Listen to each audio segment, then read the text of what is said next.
김지기 김난희 간사입니다. 오늘도 말씀을 통해 메마른 우리의 영혼을 소생시키시는 하나님의 은혜를 체험하시기를 축복합니다.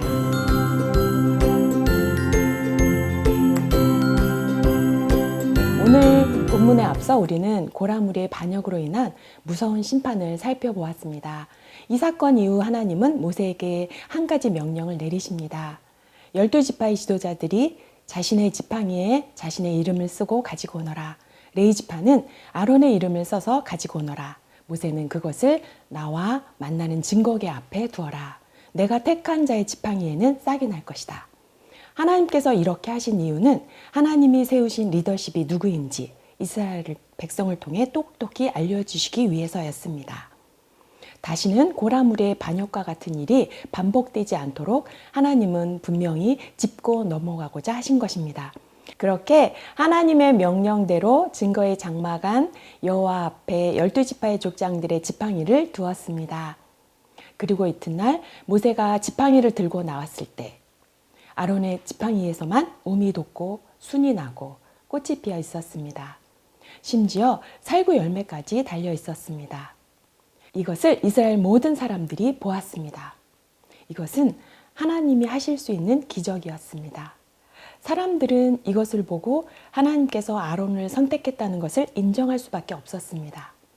하나님은 이 아론의 싹난 지팡이를 증거계 앞에 보관하게 하셨습니다. 아론과 그의 자손 제사장들은 하나님의 궤가 있는 곳에 들어갈 때마다 그 지팡이를 보았을 것입니다. 아론이 제사장이 된 것은 순전히 하나님의 선택이었습니다. 아론 자신도 자신에게 그런 능력이 있어서 선택된 것이 아니라는 것을 잘 알고 있었습니다. 그는 출애굽한 후 모세가 시내산에 올라갔을 때 백성의 요구로 금송아지 우상을 만든 전력이 있는 사람이었습니다.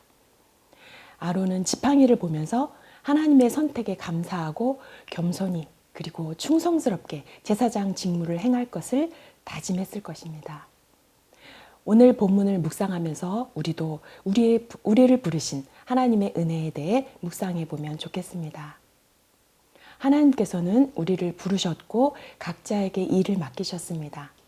우리는 하나님 나라의 각 지체들이기 때문에 누가 더 높고 누가 더 낮은 일은 없습니다. 하나님은 하나님 나라에 꼭 필요한 역할을 저마다에게 맡기셨습니다. 이것은 우리가 능력이 출중해서가 아니라 하나님 나라를 섬기도록 우리에게 선물로 주신 것입니다. 그리고 감당할 지혜와 능력은 하나님이 주십니다. 우리의 할 일은 그저 겸손히 하나님과 동행하면서 각자에게 맡겨진 일을 충성스럽게 감당하는 것입니다. 그리고 내 옆에 있는 사람들을 시기, 질투하는 것이 아니라 격려하며 서로 각자의 역할을 잘 감당하도록 도와서 전체적으로 하나님의 나라가 성장하도록 해야 합니다. 오늘 말씀을 통해 살펴본 것처럼 오늘도 하나님 앞에서 각자의 역할에 겸손히 충성합시다. 또 한 몸 된 지체로서 공동체 안에서 서로 격려해주고 도와주는 사람이 됩시다. 그래서 하나님 나라를 확장시켜 나갑시다. 자, 오늘도 성령 충만합시다.